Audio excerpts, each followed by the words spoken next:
Post-combat, now entering second main phase.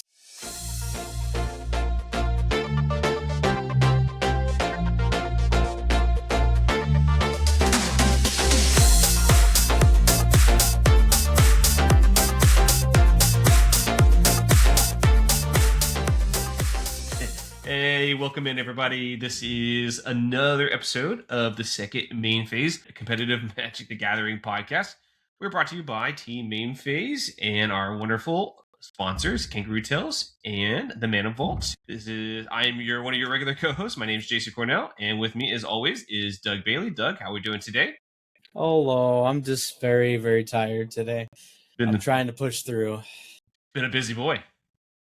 Yeah, PT testing for the last 3 to 4 weeks has been very exhausting. Excruciating. Yeah. Yeah.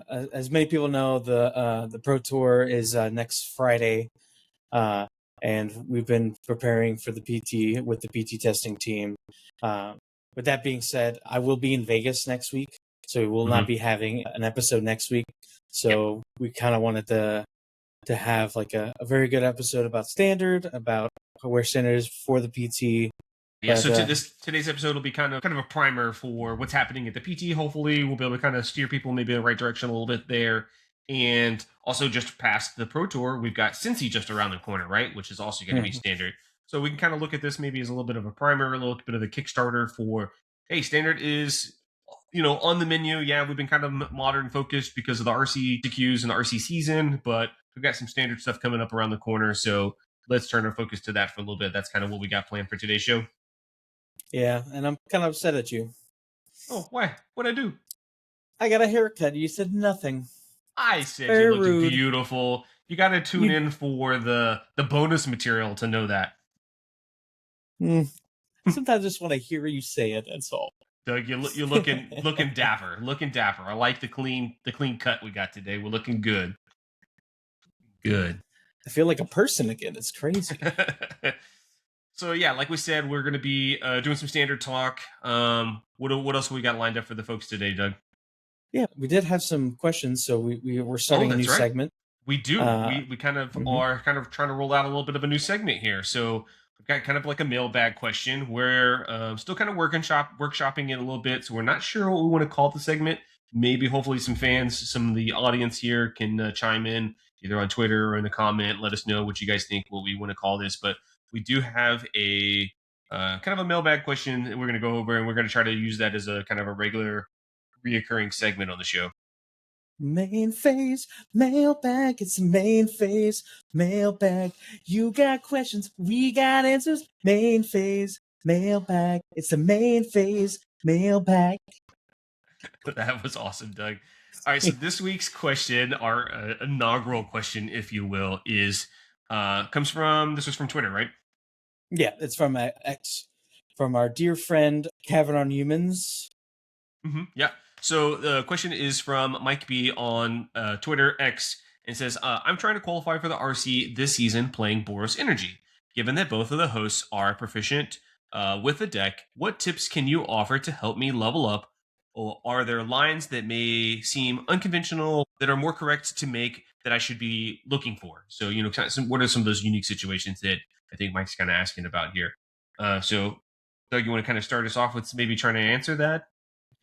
Yeah, so that's a very loaded question to start off this segment. For sure is a lot to start with there. Yeah, but to keep it brief and keep it simple, there's one large thing I could say and one specific thing that comes to mind. So the best thing you can do is get good at the little things, right? You need to play your deck constantly, understand how the matchups work, how to sideboard, be aware of the interactions, and don't miss your triggers. There's a lot of ETB triggers. There's a lot of ways to make tokens. There's a lot of ways that you have to sequence your cards for it to be the most proficient and efficient. And so if you don't know how to play the deck, then you need to really get reps in, maybe get a guide on Metafy at Team Main Phase, or look at content online. But one of the things I can point to that might be unintuitive is speaking to the mirror match. I think the mirror match is going to be one of the most important matchups to know when you're learning Boros Synergy. Yep. And one thing that might be unintuitive in an aggro mirror is not playing a creature on turn 1. Sometimes, depending on your hand, playing a creature on turn 1 is incorrect. Because one of the main things that the deck does very well is this Splinter Twin, Guided Souls plus Ocelot Pride. And when you play them both on the same turn, they're usually more effective. They're harder to interact with. And so usually when I'm playing, if I know I'm playing a Boros Mirror, even if I'm on the play, I usually go land go. And that gives me options to either A, Galvanic Discharge their 1-drop, so I can then do Guided Souls, Ocelot Pride, or lets me surveil and try to set up for Phlages later in the mid game. Mm-hmm. Yeah, I think there's a lot of good stuff to take away from that. From that, and one of the things I kind of want to highlight, I think you did a really good job of identifying, is that just getting to the point where you feel comfortable with the deck, because there's so many things happening. There's so many little moving parts. I made this token. I made this thing. I made this energy. I gained a life. All of these little things that are happening.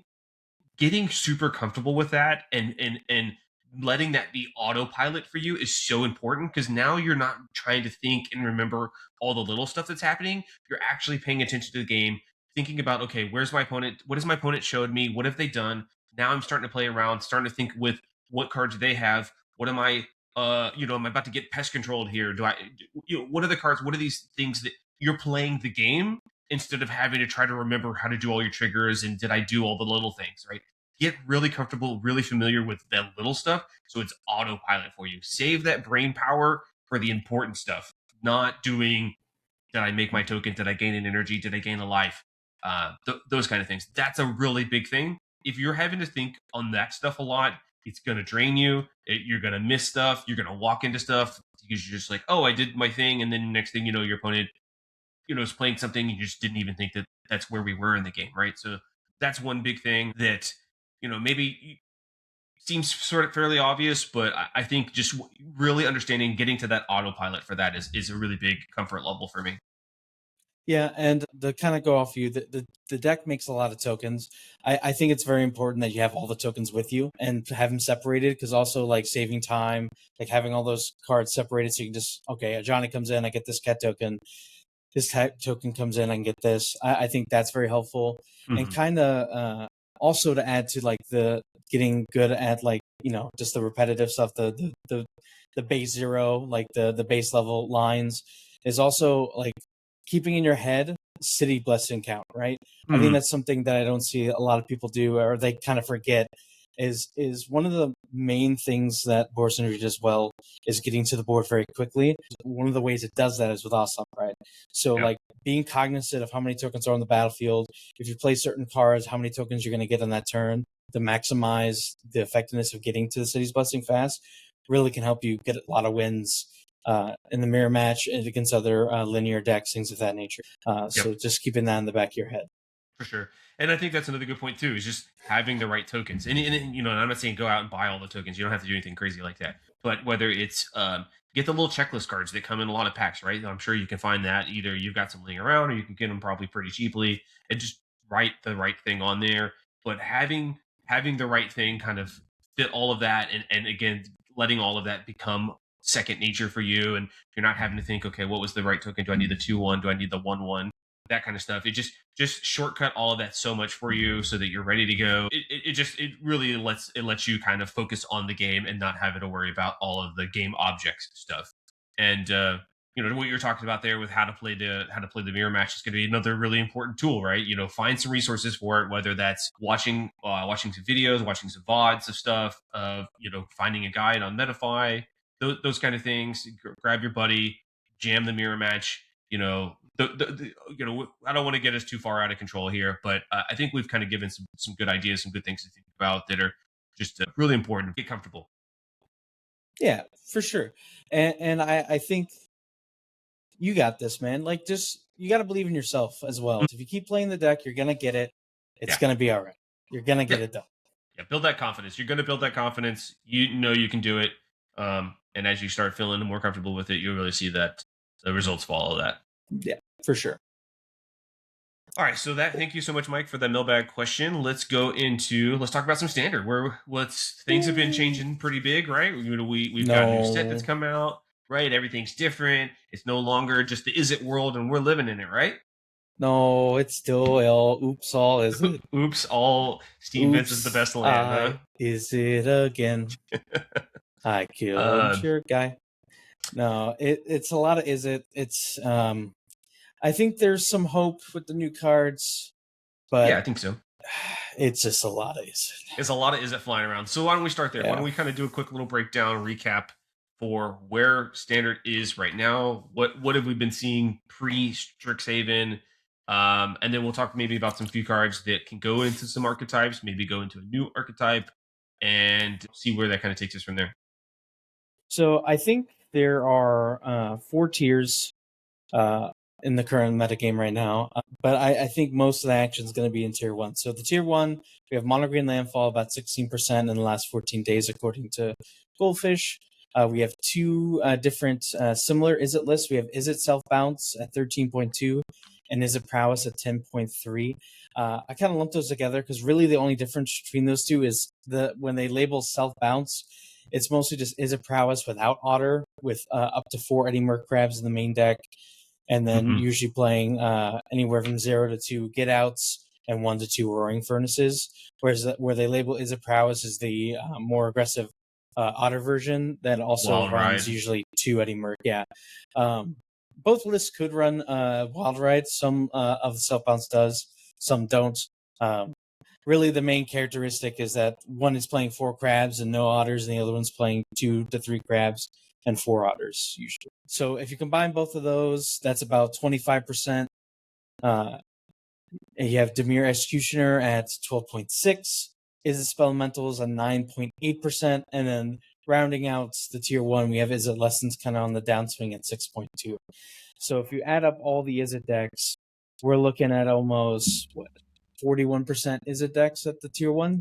Okay, yeah, that's where I was looking at too. And yeah, the math kind of checks out. Same thing you're seeing there. 40.5% of the room is it just by itself, right? Yeah, there's a lot A of lot. 1 mana cantrips, 1 mana removal spells, bounce spells, crabs coming out of the river to eat you. Just a lot of slick shots trying to kill you fast. Yeah, so the format really evolves around. I would say this is a very turn 4 format.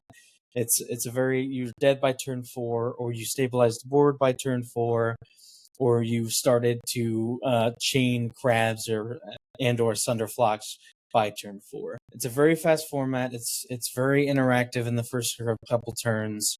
And the only deck that really hangs out with the Izzet decks, like we said, is Mono Green, because Mono Green is a deck that can grind very well, can kill you by turn 3, turn 4, Yeah. very redundant, and with the new builds playing interaction with the fight spells, can race Izzet Prowess pretty well. Yeah, yeah. I mean, I think that's a good point, like to kind of frame what the format sort of looks like. Yes, with a lot of these Izzet decks running around, you've got a lot of cheap 1 mana spells, so a lot of things are happening in the first couple of turns. There's no just play a tap land and take your first turn off. Like that's not going to fly. That's not what's happening in standard. It is a lot of stuff coming at you fast, and in order to kind of either you've got to be on that same speed where mono green can really goldfish you and kind of be at that same power level, be at that same speed, or be something that's like super resilient or sidestepping in a different way. And there's just kind of not a lot of happening in that latter category. It's really just things trying to keep up the speed. So that's why you see Green Landfall hanging in there, um, going toe to toe with a lot of the Izzet decks. Yeah. It's also a deck that requires a lot of like patience to play against. Let's say you're playing prowess. Sometimes it's so easy just to like, oh, I can deal a bunch of damage on turn 3, and you're super dead on turn 4, and then mono greens goes, okay, you're tapped out, 64, you trample, you're dead. Thank Yeah. you. Come again. It's just very easy to get going, and it's very resilient to a lot of what the Izzet decks have. So I think mono green, if you're playing mono green, you're in a very good spot currently in the meta. And I think we'll talk about it a little bit. You get some tools to try some different things as well. We can move down to the tier 2. So at tier 2, we have kind of like the decks that are like either remnants of old standard that are still kind of hanging out, like, top 8 every now and then, or decks that have kind of been hated out with the current meta. So we have like Selesnya / Bant Oroboid around 6%, Dimir mid range about 4.5%, and then the 4-color elementals deck, 5-color elementals deck. It's like the elemental soup decks around 3%. So those decks are like pretty strong decks on their own, but they've kind of fallen out of favor due to kind of what's going on in the tier 1. So, for example, Bant Oroboid really struggles against the prowess decks because, they don't interact very well and they rely on mana dorks. So the 1-for-1, the burn spells are really effective against them, and Sunderflock in the Spellmentals deck is very backbreaking, and so is Eddie Crab. Mid range kind of struggles against the talent decks historically, and 25% of the decks are playing talents, with less than sometimes playing talent, so it kind of struggles there. And then the elementals deck is just kind of an outlier. I think it actually does pretty decent in the current meta, but it can sometimes have awkward draws that loses to like fast mono green draws or fast prowess draws. But I think it's pretty good against like the spellmentals and lesson decks. Yeah, and I mean, I think nailed it really there with the elementals, the 5-color, 4-color versions. Is sometimes they just have that clunky draw, and I think that's why we see it down here in tier 2 as opposed to being in tier 1. Is it has a higher fail rate of it just kind of falling apart a little bit with some of its draws. It needs to be a few things specific to line up for it so that it is successful in those first couple of turns, because it is a deck that's playing a lot more of these expensive spells. And like we said, standard is a lot of 1-mana cheap things happening. A lot of stuff is coming at you fast, and so that's why elementals is maybe just a notch behind things. And then the Ouroboros is it's got a few more clunky things, and again, I think that's kind of why we see it sitting here. Still got the powerful cards, powerful options, but kind of safely in tier 2 too. Yeah, again, there's just so much interaction between turns 1 and 3 that it can't really get its engine going.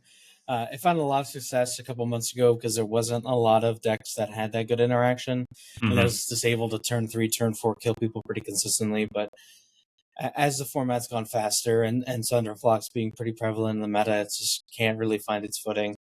And there's not really a card or two that really fixes any of those matchups. Sometimes Soap Orb can be helpful, but again, it's not effective against all the matchups, so you kind of have to hit the matchup lottery. If you don't, then you just kind of fall behind. But to talk about the 5 elementals deck just for a quick second, I have my eye on this. I think that it might do something at the PT, because again, if they're able to find a list that has the right amount of interaction in turns 1 through 3, I think there could be something there. The engines are very powerful, and I also think that Ashling being 3 toughness is very important with all the shocks running around. And so if you can try to incorporate less Flame Braiders and find another way to get early mana, maybe there could be something here. Yeah, I think that's a good point. I do think that there's a lot of powerful stuff happening in the elementals deck. It's just, can it get the engines going, and can it stick around and not get too far behind on the board or on life total that it can't really get to that late game swing. And Ashling being 3 toughness is a big part of what's really allowing a lot of this stuff to happen in that 4 or 5-color elementals type stuff. So so that pretty much kind of wraps up where we're at, I think, on tier 2. Tier 3, what do we got hanging out in there? So you have kind of like your Jeskai control, your 4-color Kona combos, and your blue-eye Momo. So they're all sitting about 1 to 1.5%. Jeskai control has fell off the planet a lot, mostly because terrible mono green matchup, not so perfect lessons matchup. I think it still pops every now and then because it could be tuned to beat prowess and spellmentals consistently, but like with mono green being the format, it's kind of rough for it to stay in the high tables. And then the Kona deck is very good at beating linear decks, but a lot of its good matchups, a lot of the tier 2 are its good matchups, and those kind of went from tier 1 to tier 2. So Kona kind of took a step down as well, because it's very good at beating the Cub decks and sometimes mono green, but not very good against the Izzet decks of the format. And then Blue Eye Momo was a tier 1.5 deck at one point, but as we said at the beginning when we were talking about these decks, a lot of the Izzet decks have moved towards Eddie Crabs and sometimes playing Sunderflock. And so they've kind of turned the bad matchup into Momo to a good matchup, because Momo does have problems and trouble dealing with Eddie Crabs. So they were good at dealing with the fast starts of prowess with with all their cards and life gain. But with Crab, it's not as good as it used to be, so it's kind of went down to the tier 3 for sure. Yeah, yep. And there's going to be a few people out there that just really want to play the control deck. You've got players that's their how they like to play Magic. I just want to play control. Mm. So you got a few people sticking around for it, even though it's just kind of still really in a tough place there for kind of locked into tier 3. And then I guess it's worth we've got a fourth tier here. It's got a couple more decks in there. You've got the Teamer Harmonizer deck and the Rakdos Monument. Why do you think that they kind of find themselves all the way back down here? I guess they never really quite got up to some of those higher metagame shares, but why are they kind of stuck down here in tier 4? I think a little bit of disinterest and also just like clunkiness. So like the Teamer Harmonizer deck, I think is a very good deck if you're trying to target mono green. But there's just so many builds of Izzet now that's hard to like have a 60 that's good against everything. Mm-hmm. The main reason why I keep it on a tier list is because it was a deck that kind of popped last Pro Tour, and there were some murmurings that it might come back again. So it could be something Yeah. to keep your eye on. And the Rakdos Monument deck is a deck that like top eights every now and then, and can sometimes fight at a different angle. Yeah. Especially with like Torch Tower going down and playability and things of that nature.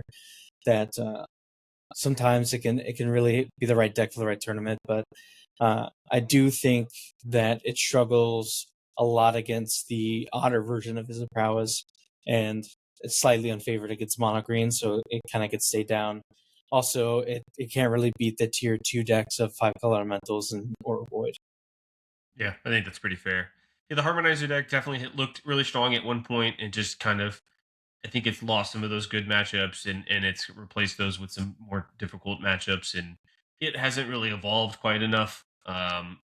Maybe some team fight picks it up and kind of unlocks it for the Pro Tour. I do think that there's a powerful engine there. It's just how do you get all the right pieces to line up, and because standard's fast and there's just so much happening so quick. You just don't have a second. You really have to be right spell on the right turn every time. You slip a beat, you miss a beat here. Go from winning a game to losing a game. I also think that deck struggles a lot against the Any Merc Crab, which is definitely one of the main threats of the format right now. If you're not familiar with that deck's trying to deal 20 damage in one turn. You're trying to Yeah. full bore Harmonizer, get 2 landfall triggers, and kill your opponent. And it's really hard to do it's a combat combo. So it's really hard to do those kind of combos when Any Merc Crab is waiting in the wings, ready to ruin your life. Yeah. And again, it's one of those cards that was really good against like the regular Prowess deck. So Prowess adopted it. Even some Lessons decks use it as well. So it being close to 40% of the meta, or probably like 30 to 40%, just pushes this deck into the ground. Yeah, it seems like one of the things that we've highlighted a lot here with a lot of these decks is the adoption of Any Merc Crab kind of being everywhere. Surprised, but also kind of not surprised. Like the card was good and it made a lot of sense to be where it's at. But it really does just kind of fix a lot of these weird problems that Izzet normally wouldn't have an answer to. Like Izzet's really good at cleaning up these small 2 toughness things, but you throw a 4/4 or 5/5 in the way somewhere. Now it's pretty hard to like push damage or stop that from doing its thing. But Edinburgh Crab just kind of naturally fits into the plan for a lot of these decks, and just I don't need to permanently deal with this. Just go away for a turn or two, and I'll kill you with my flying, or just you've got no blockers. So kind of Eddie Merck's Crab world, and we're just living in it. Yeah, and to kind of facilitate, there's just a ton of good cheap cantrips to find them, and there's a lot of self bounce effects in bounce off. You can rebounce and recast your Eddie Merc Crabs to get like swinging for 5, bounce it, tap your guys again, get to another combat, or even just boomerang basics your guy and draw a card and be able to cast them next turn. So just like you can almost guarantee, once you get your first Eddie Merc Crab, if it survives, being able to do it over and over and over again.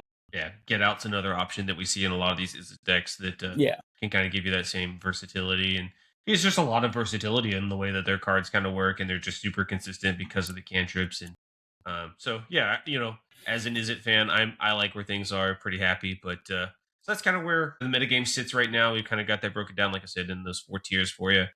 Want to move on to maybe a couple of cards from Strixhaven go into these existing decks that we just talked about?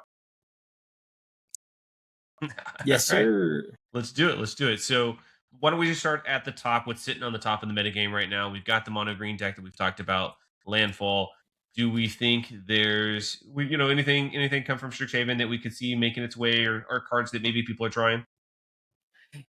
Yes, but before we get to that, I kind of want to take a little minute and talk about the history of mono green because I think a lot has changed since Milwaukee with mono green. That's true. Those lists were very leaning heavily on sapling nursery, and as prowess and Izzet has kind of positioned itself to be one of the best decks, the deck's kind of adapted in a way to be more aggressive, having better interaction in the form of fight spells, royal treatments for protection, playing Mossborn Hydras in the main deck, things of that nature. So the deck is very aggressive, very lean, and has good interaction. And I think with new cards in the set, I think we can go even more aggressive.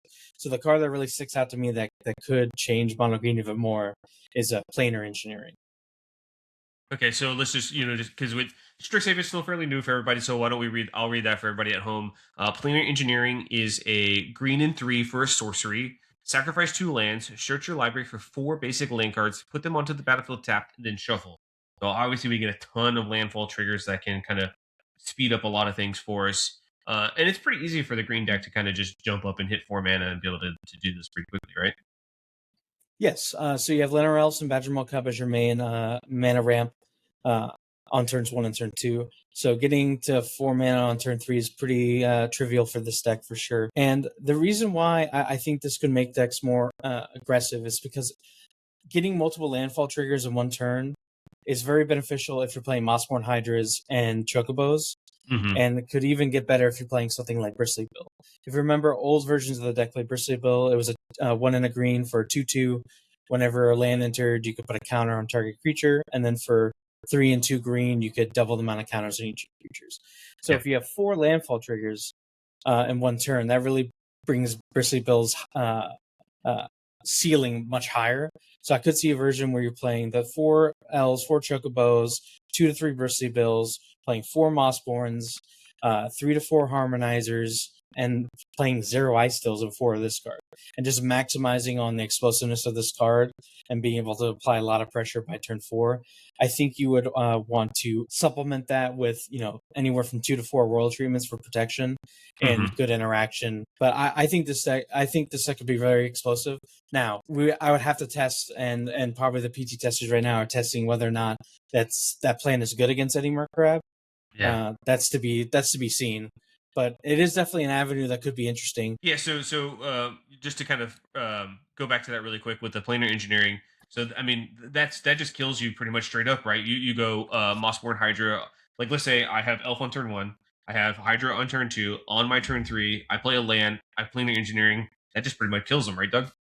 Yeah, because you get 5 triggers, so you play the land 2, it goes to 2, then you get 4 lands, so 4, 8, 16, 32. Yeah, I Trample. mean, yeah, it's just a bunch of trample damage super fast, and that's just that's just going to KO them. And like you're saying, with the world treatments to kind of really protect a lot of your stuff, the green deck has just gotten faster and faster to keep up with where things are, and we see that also with the royal treatments to try to protect a couple of these creatures as they come in that are undersized before you start really getting the landfalls to ramp things up.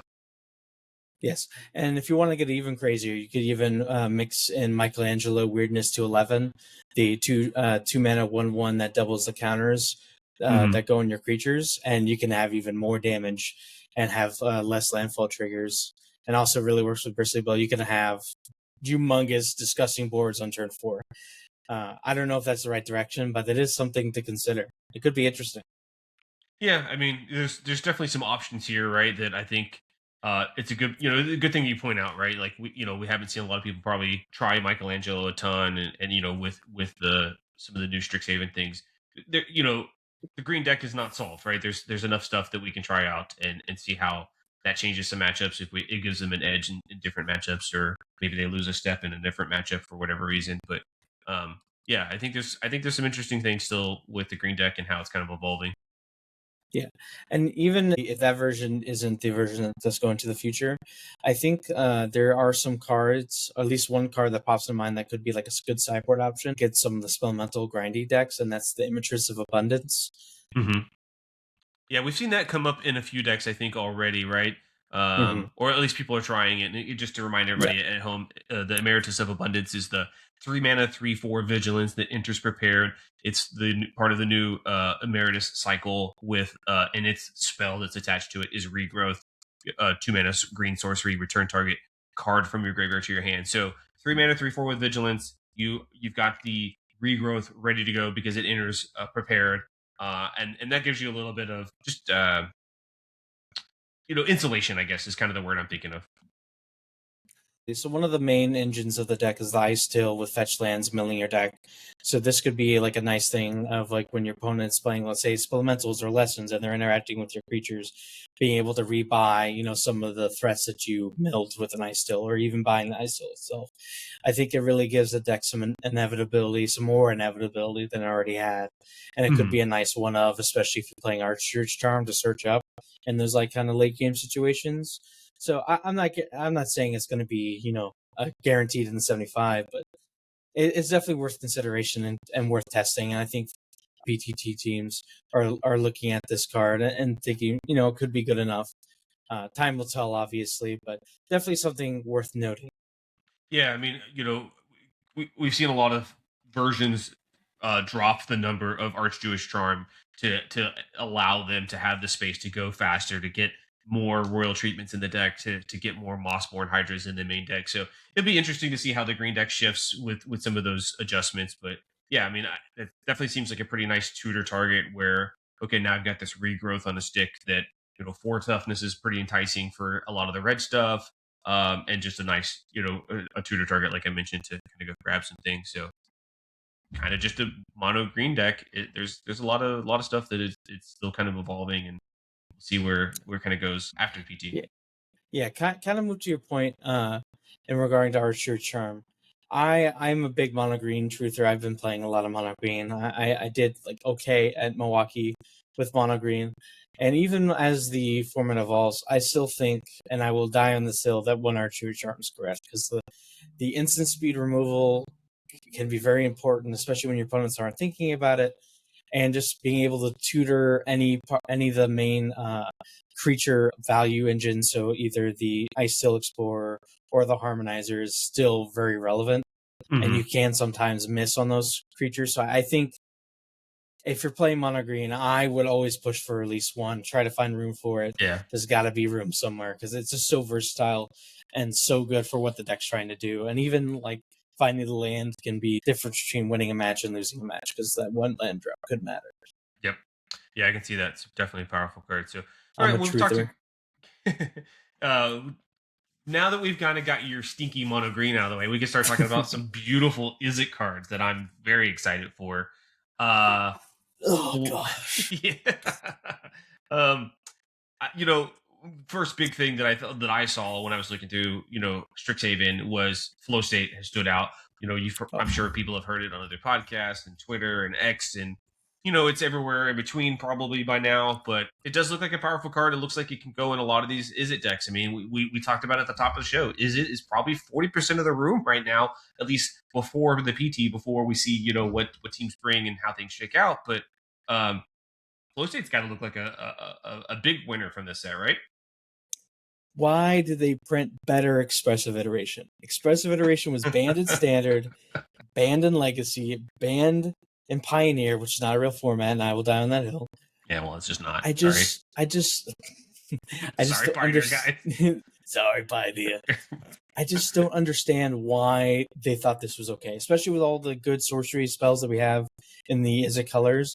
Like, we're already using almost all the decks are playing Sleight of Hand or some version of that in Sorcery and Lessons, and playing the Boomerang basics. That's already 8 sorceries, and and most of the decks are using the good shock effects that are all instant speed, ops that are instant speed. This just fits perfectly in most of the Izzet decks, and it's just such a powerful card. It's just insane to me that this passed the inspection. I is again, is it fanboy? I still can look at take a step back and look at this and say, hey, is it's been in a great spot in standard for a while, right? Like we're not that far removed from VV and what was happening there. Hmm. Why do we keep doing this, Wizards? Like, how did we get to flow state looks great? Let's put that card into play. And like you said, it really kind of is just a better expressive iteration. It's only one color. I think that's a big part of what I'm talking about there with maybe comparing it to expressive iteration and being better is just I don't know blue black or blue white or whatever type of other color combinations that your cantrip heavy aggressive tempo sort of thing but just now gets access to this. It just seems like kind of a no-brainer. It's just a powerful card. It just keeps it's not maybe necessarily as great at finding a specific piece such as like a stock up. You don't get to look at as many cards, but knocking a mana off of it, I'm still drawing two cards. I still get a little bit of selection. It's just a really powerful card. Izzet auto decks definitely love this kind of effect because there's been a lot of times when we talked about it earlier when mono green and Izzet prowess is one of the main matchups right now, and tapping out on turn 3 to stock up can sometimes let you die. So having it cost one less to get It's the same huge. amount of cards to hold up a bounce spell or shock spell to get to the next turn is humongous. That's really just nailing it head on the coffin. Is just it's so important that this being one mana less, but still keeping the card quantity, the card volume flowing for you, and just saving that mana so that we've talked about it all throughout the show already that standard is fast. There's this flurry of spells. Decks are trying to kill you really fast. You're getting goldfished and you're dying on turn 4, and now my card advantage spell used to cost me 3 mana. Stock up, I'm looking at you. Now it's 2 mana, and you just can't understate how important that is. How big of a shift that is, and it makes me wonder. Is this the kind of card that is it whatever flavor of is it you play is the best thing? Like, is this the card that really just gives it the nudge over green or some of these other decks that have been hanging in there?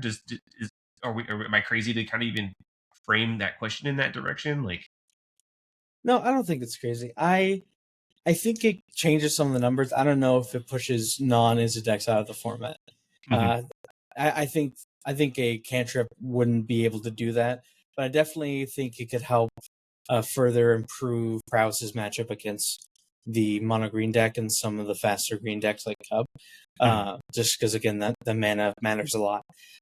Another thing to look at this is that it's not going to go in all the Izzet decks. Lessons can't play Yeah, this Lessons card. is not going to touch this, but every Yeah, other flavor of it's probably pretty interested in it.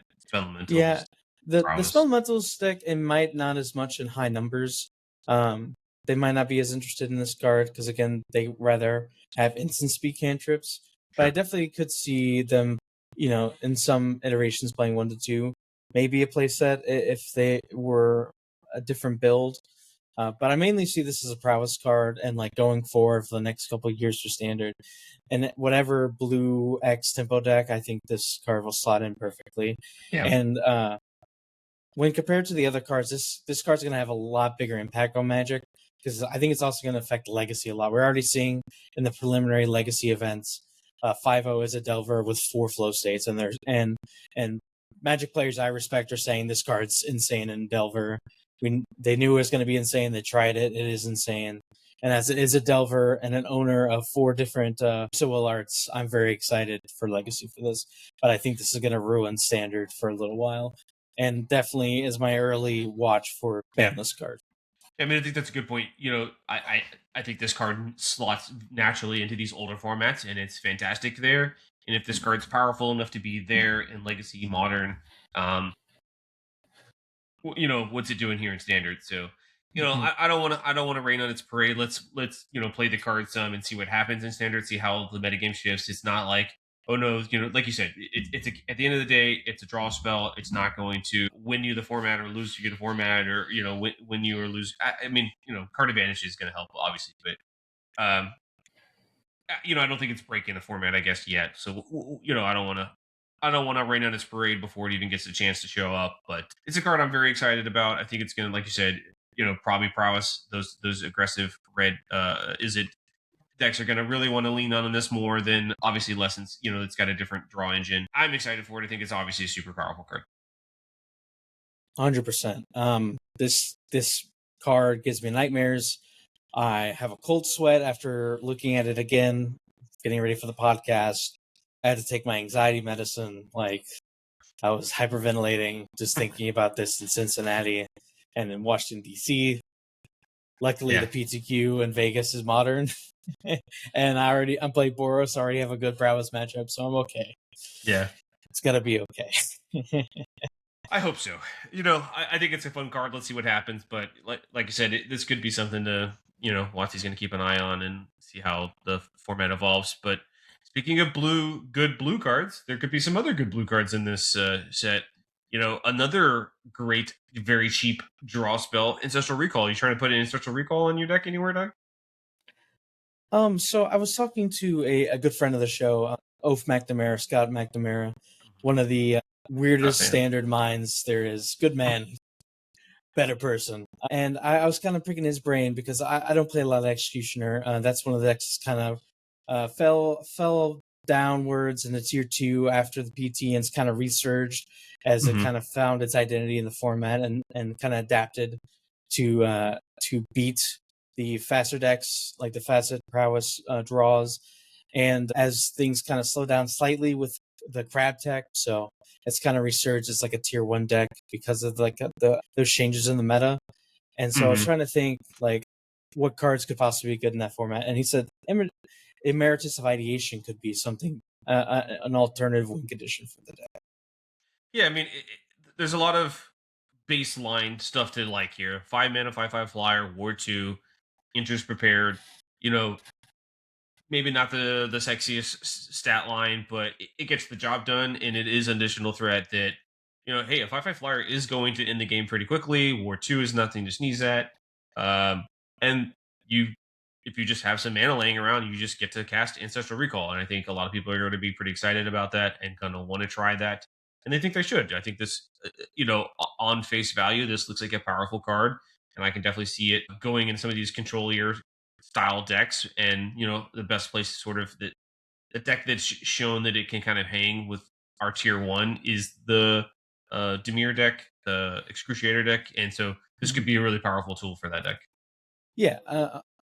One thing the note is that like after you play the Excruciator, you can force your opponent to draw 3 cards. Good point. So one of the ways that the Excruciator deck kind of ends the game is they play the demon. There's only a certain amount of cards. I believe 5 cards left in the library afterwards. 6 cards. Yeah, 6. I think it's all but the bottom 6. But yeah, you're totally right. The kind of primary game plan was with the Risen Reef, right? The blue-black dual land. But like you're saying, the Emeritus could help out there. Yeah, because like we said, combat is kind of where everything's at. And if people playing any more crabs, they're going to be able to tap your Restless Reefs. So this could be a way to mill your opponent faster without getting to the combat step, which could be interesting. And could be very interesting in the mirror match as well, because the mirror match, you have a bunch of removal spells and removal spells to kind of stop the Restless Reef from attacking. So this is like another way you could, shorten the game for sure. Yeah, that's kind of an interesting point. Like, it is actual Ancestral Recall, so it is target player, and that may not be something that was abundantly obvious when you first link at this. Like, why would I ever do that? But that's a really good situation where you are just milling them out, and that's your fastest way to win the game. And it could be also important in the mirror match for that deck. Now, that's going to be a lower percentage of the room, but now you have to think about, all right, if I tap out for my demon and they have Emeritus and they, make me draw 3 cards, can I survive? Am I going to deck before they deck? How does that cat and mouse dance kind of work? I think that's kind of an interesting wrinkle for the deck, and sounds pretty interesting. Yeah, most of game 1, post board, usually you take out the Excruciators and you just play control mirror match. It's very hard to tap out and to play the demon if your opponent plays 4 Restless Reefs. But it's definitely could be an interesting wrinkle for game 1s for sure, and also could be a very good threat to lean on for the post board games. Those sideboard games. Yeah. Just being able to grind out in a control mirror, drawing 3 cards is huge. Yeah. So it could definitely be a very good secondary threat to lean on, get a lot of card advantage, and win that way post board. Yeah. I like it. What else we want to go on to? So, I mean, I think that's kind of a couple of things there. What, got any other cool things lined up here? More Izzet slop. Oh, More that's Izzet right. slop. You're so right. It's just is it Ugh, over and over. I totally forgot, Doug. So that's on you me. That's didn't on me, forget. guys. I'm sorry. You're right. I didn't. I knew it was gonna be the You're whole a time. psychopath, and I love you. Yes. Yeah. Yes. So let's talk to me about some traumatic critique. I think that's the next thing we've got lined up, and I'll read that for our listeners here. So, traumatic critique is X blue red instant. Critique deals X damage to any target. Draw 2 cards, then discard a card. Why do we like this? What are we doing here with this? And this is kind of funny. Is it draw damage spell? So first of all, I think this is one of the first instances of like a X instant speed spell in a long time, and that's very interesting to me. But the main thing is that this card is great even if you X is 0. So an instant speed draw 2 discard 1 is insane, especially in this Izzet Elementals. If you go turn 1 cantrip, turn 2 this, you already have 3 spells in your graveyard, and you just need a couple more to get any Mer Crab or a Earth Elemental going the next turn. Even then, if you had 3 spells, you could hardcast the Earth Elemental in turn 3. Now, I'm not saying that's the best use of your time. Probably you want to wait another turn to have some protection, but definitely speeds up the Spelemental decks and provides another angle of attack. If you are able to answer the creatures, it could be a way to deal the last 5 to 10 damage. So it's definitely something that mainly fits in that deck, but it's a very interesting tool, a very resilient tool, and it's a very good way of just being able to bluff things in combat as well, because like having another instant speed damage spell could make combat even more interesting. Yeah, I think the first thing you said that kind of really struck with me is that we haven't had an instant speed X spell in a while, and this is a pretty good version of it. And if so much of combat gets bogged down as the game goes on through all of these enigmatic grabs that we've talked about, just point and click. Here's the extra 5 points of damage to the face that we needed. Having that little bit of reach could be the difference between a way to win the game and a way to lose the game. So I like it through that. Like you said early, it just has this cheap cash out mode of just 2 mana, sort of draw 2, discard 1, a cycle to fill up the graveyard for the Eddymer Crabs, the Hearth Elementals, the Sunderflocks, so that you can get to get your elementals online, so that you can get to the Sunderflock, those kind of things. If Jeskai or some of these other decks can stick around, or our tier 3, tier 4 decks, if this could be a tool that maybe they're interested in, you think? That's to be determined. I think mainly right now it slots perfectly into the Izzet deck. But I definitely it could see some play in the Jeskai control deck, especially if they're turning to what I think they might be turning to, which is the resonating loots. That card is very interesting to me. Yeah, so I guess critique kind of lines up nicely with the next card we want to talk about here, was resonating loot. So I'll read that for everybody at home. Loot is 2 blue and a red. It's an artifact and says lands you control have tap, add 2 mana of any one color. Spend this mana only to cast instant and sorcery spells. The artifact itself, the loot, also has tap, draw a card, activate only if you have 7 or more cards in your hand. Yes. This card, at first I thought was a nothing burger. It seemed like, oh, this is a commander card. Not really interested in it. But the more I thought about it, and I actually played some games with it in preparation for the PT, I think this card might actually be secretly really good, especially if the meta shifts a little bit. I think one of the glaring weaknesses is that you can bounce it. If you tap out on it and on turn 4 and they bounce it, you can kind of get blown out. But I think in a Jeskai control style deck, I think that you would be able to hold your own against the Izzet deck for the first 4 to 5 turns and be able to play it on either turn 5, or if you made them use a lot of resources on turn 4 without the fear of dying, and be able to untap with it on 5 or 6 and be able to do some really broken things with it. This card definitely speeds out Jeskai Revelation very quickly. You can cast it if you play this on turn 4. If it stays around, you can turn 5 Jessica's Revelation. That's humongous. I think one of the main issues that Control's had for the past couple months is that even if you're able to control the early game, it doesn't close the game out very quickly. And being able to speed up Revelation by 2 turns, or even 1 turn, could be the difference between a losing record and a winning record with the deck. And if the Jessica decks did turn to some numbers of loot, I could see Critique being another cantrip option for them that can also have late game implications as well. Yeah, I mean, the Critique gives you that reach to be able to close out some of those games if you're worried about those scenarios. So, the 2 cards together look like a powerful kind of combination. But I was surprised to say that you thought that when you first looked at loot, it was looked like a strong card, but wasn't something you were too interested in. Because at my first read, I looked at this card and I was like, wow, I think this is like super powerful. I think this could almost prop up some new archetypes or do something on its own, whether it's going into Jeskai control and powering up some of that stuff, or just some altogether new blue-red deck that's trying to cast some bigger stuff as opposed to prowess that's going real small. I looked at it and thought, hey, this could be just a powerful engine, but yeah. Well, again, we said, and we continue to say, this is a turn 4 format. This is a 4-mana card, so you would have to be able to interact very well in the first 3 turns to make sure you're safe on turn 4, or be able to play it later and protect it so it doesn't get bounced and you just get blown out by a Boomerang basics. So I definitely think there's some strong weaknesses to the card rather.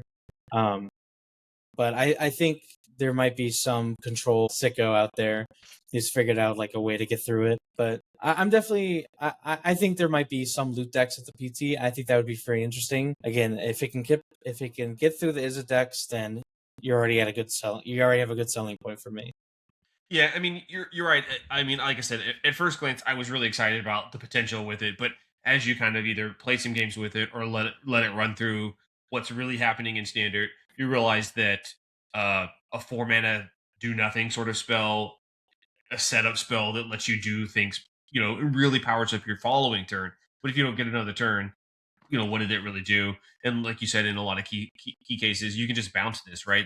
If you just are just tapping out for turn 4 to play this, I'll just bounce it, and then I'll spend all my mana doing all these other things, and then next turn you're stuck spending 4 mana to play this again. Like, that's just not a winning recipe. So, I obviously can see where it fails the test here, but I'm in Izzet Sicko, so I'm just going to be excited about all the Izzet cards. 100%. I think this is something we should keep an eye on, and if there's some bannings in the future or the format gradually changes at the PT, which I doubt. Maybe after a rotation or something. Yeah. I think this could be something to keep your eye on for sure. And I would get them now while they're cheap. I think this also will see a lot of effect in Commander, so I might go up in price. So you don't get financial advice. Did you say the Commander word? Did you say the C word? I'm sorry. I said. Did you say the Commander word on our podcast?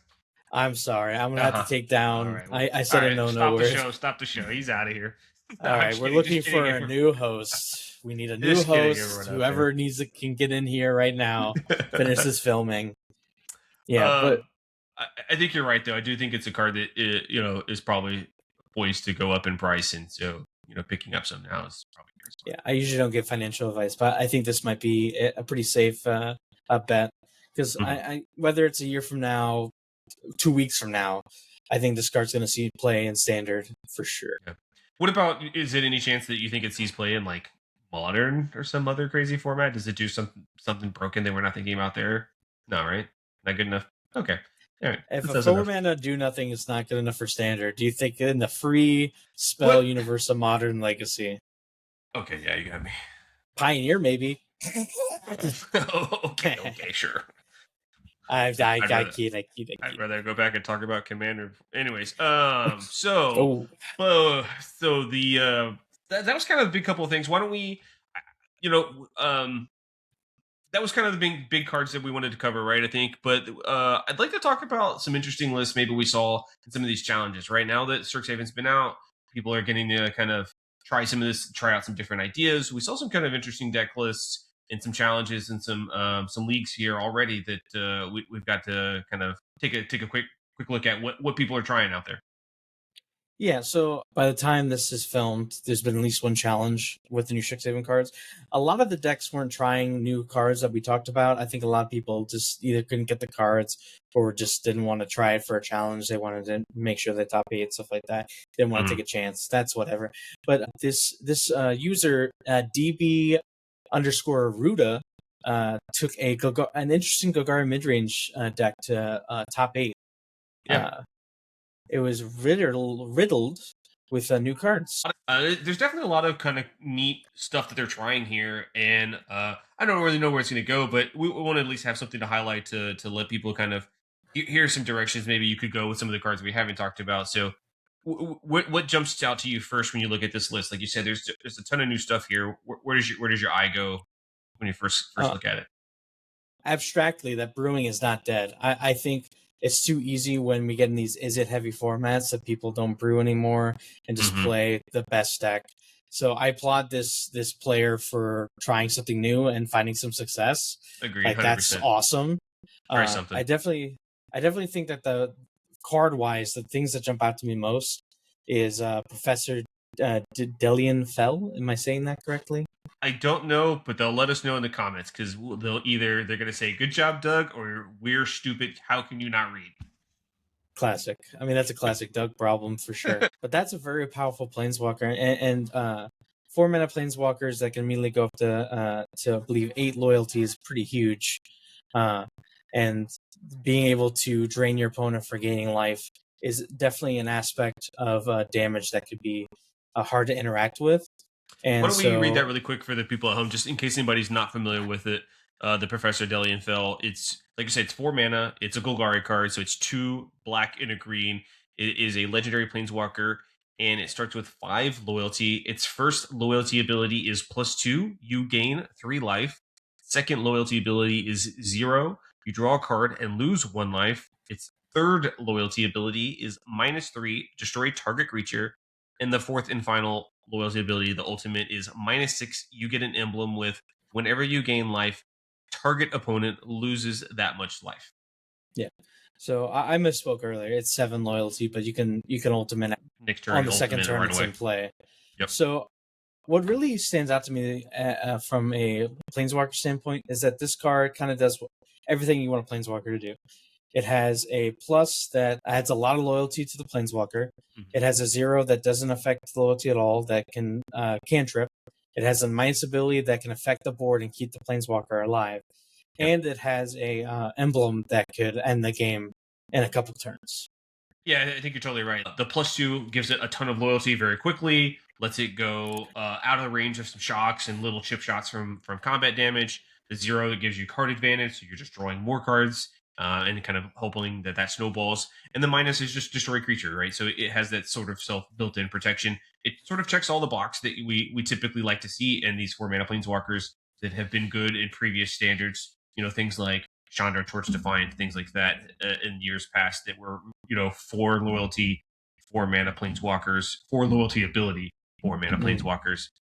So, it looks like it's got a lot of good stuff, but, here lately, obviously, Golgari has not been everywhere. It's been the Izzet show. So, I think it's definitely a powerful card. Yeah, but I like how they use this in this deck as like a way to go over the top some of the Izzet decks. So they have a lot of mana production, a lot of cheap removal, and ways to gain life later in the turns. I also like how they use the Witherbloom Charm as both as an interaction spell and a way to close the game. It works really well with the Professor being able to deal pretty much 5 damage for 2 mana after ultimates can really close the game out pretty quickly. Oh yeah, that's kind of big to be able to kind of you turn your initially you're using Witherbloom Charm to destroy some cheap creatures, things, keep the board clear, but late in the game when there's less things to clean up, you're just like, all right, hit you for 5 with my gain 5. So and giving yourself a ton of that life cushion too also matters, right? So not only is it harder to kill me, but I'm also killing you faster with the way that this kind of I gain life and you take damage setup is looks pretty promising. Yes, and Witherbloom Charm is actually a card I didn't consider until just looking at it again. It kind of checks a little more of the boxes than I thought it did. it says destroy target non-land permanent mana value 2 or less. We talked about it during previous episodes, but it kind of clicked to me. Like it deals with a lot of the mana dorks that Mono Green is trying to do. It stops your opponent from bouncing their Storm Chaser's talent. That's it the kills big one. Slickshot Show Off. It kills the Artist talent in Lessons. Like that kills a lot of things in the format. So Yeah. I mean, if we can get to Golgari like having like a good game plan against most of the format, that removal spell checks a lot of boxes for me. Yeah, I think that's huge to be able to, like you said, just kind of take care of either the artist talent or Storm Chaser's talent.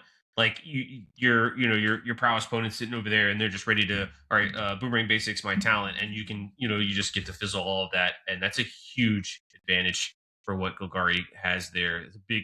I think Yeah. if this deck is successful, or if Golgari is going to be successful, I can see Witherbloom Charm being a big part of that.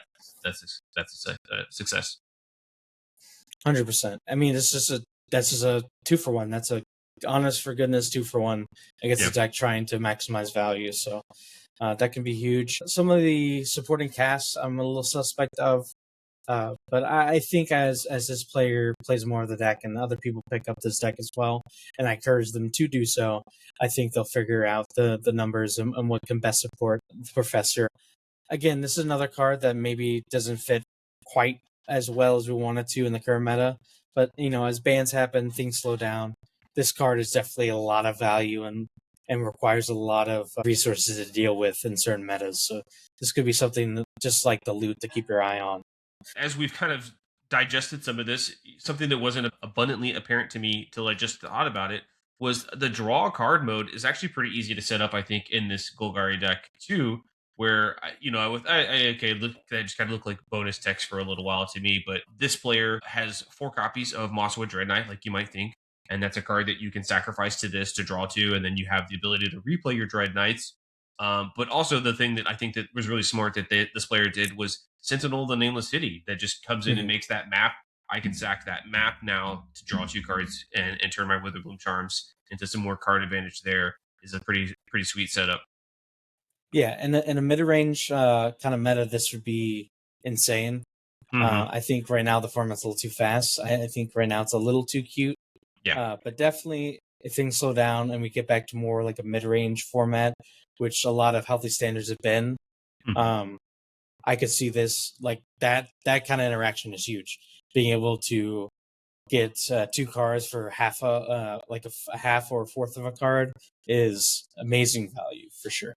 Yeah. If the format shifts or adjusts to some sort of mid-range, this might be a good place to start working with. 100%. Yeah. I All right. Well, love mid-range, baby. As much as I like the Izzet world we're living in, I think we can let it go, and we could just play the mid range standard format. I'm fine with that. I mean, historically, the healthiest formats have been, control, mid-range, aggro. Right now, that's out of balance immensely with control being almost non-existent. So it's mainly combo and aggro and a little bit of mid-range.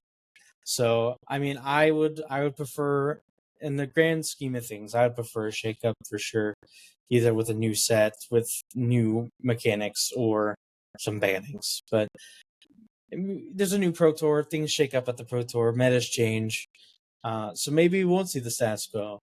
Maybe I can be optimistic for once and see the sunny side of things. All right. So I don't think so. with the Pro Tour coming up, any called shots? Anything you think? Spicy happens? What do you think we see after the Pro Tour? We hopefully somebody breaks it, something happens neat, obviously great. Or I don't know. What do you think? Yeah, Put you on the spot. I definitely I think there will be an interesting brew that we didn't talk about that Mm-hmm. will aid to better standard and could lead to another avenue to fight the format. Yep. That's my call shot number 1. My call shot number 2 is that 6 of the top 8 decks are going to be an Izzet flavor of some sort. Yeah, I think that's pretty likely. I think that I would expect to see a lot of teams come up with some pretty strong Izzet lists incorporating flow state, and you're going to see some really good plans, some really good sideboard plans that what we expect to see out of these really strong Pro Tour teams. So, well, I mean, we had the Spelementals come out of the last Pro Tour, right? Is that where we got Hmm. kind of Spelementals was kind of onto the scene? And I guess the PT before that was Lessons, right? Like the our Yeah. talent, Testament of Endurance. So it seems like we've had kind of a breakout, strong Izzet deck for the last couple of Pro Tours. I hate to say it, but I think that trend probably continues here too. Yeah, I could see like an issue share deck or a mono green deck coming out of the woodwork and getting in the top 8, maybe a couple. But I wouldn't be surprised if on Sunday it was 3 prowess, 1 spelementals, 1 lessons, and like 2 mono green, and maybe someone broke the format and that deck was in there. I could definitely see that happening. Yeah. I don't want to alarm anyone or spread any of the secret knowledge, but I think people will find some of the stuff that main phase is bringing to the table could be very interesting, and I have high hopes for what our team will bring. And who knows, maybe we broke it. Maybe we get Maybe a couple teams. perhaps. We'll see. You guys have to tune into the Pro Tour and see. Hopefully, cheer on the team, see how we're doing. But that's pretty much kind of wraps us up for this week. Again, reminder everybody that no episode next week. All right, we got the PT, so we're taking that week off. But give us some comments. Let us know. Give us some feedback on the show. We really appreciate that. Give us a follow. Hope you guys are enjoying the ride so far. Doug, anything else before we get out of here? If you have a question about us, about Magic, about Team Main Phase, life questions, anything you want to put for the soon-to-be-named mailbox segment, please put it in the comments below. You can add us on Twitter. You can direct at the team or at our personal Twitter accounts. You can send it through pigeon, text. If you somehow get my number, please don't do that. But, just if you have a question for us, please feel free to ask us. I think I would love to have this be a weekly segment, kind of touch base with what our fan base is really wanting or wanting answers on. And even if you have like a suggestion for like a future topic, it's just like something that we brushed on that you want more information on, or something crazy happened and you want like a dissection of it, we're down. We're still learning. This is only episode 4. Like we want to make the best content for you guys. We love doing this. I want this to be a regular thing that I look forward to every week to produce. So please let us know what's going on with you guys. Yep, we're loving it. We're having fun. Hope you guys are too. So we do appreciate you tuning in. Thank you so much. We will see you guys after the PT. Again, one last shout out to our sponsors. Couldn't do this without them. Really do appreciate their support. Support the team Main Phase as well. And can't do it without their help as well. So thanks again, Manifold. Thanks again, Kangaroo Tales. Thanks to all of you beautiful people out there. We really do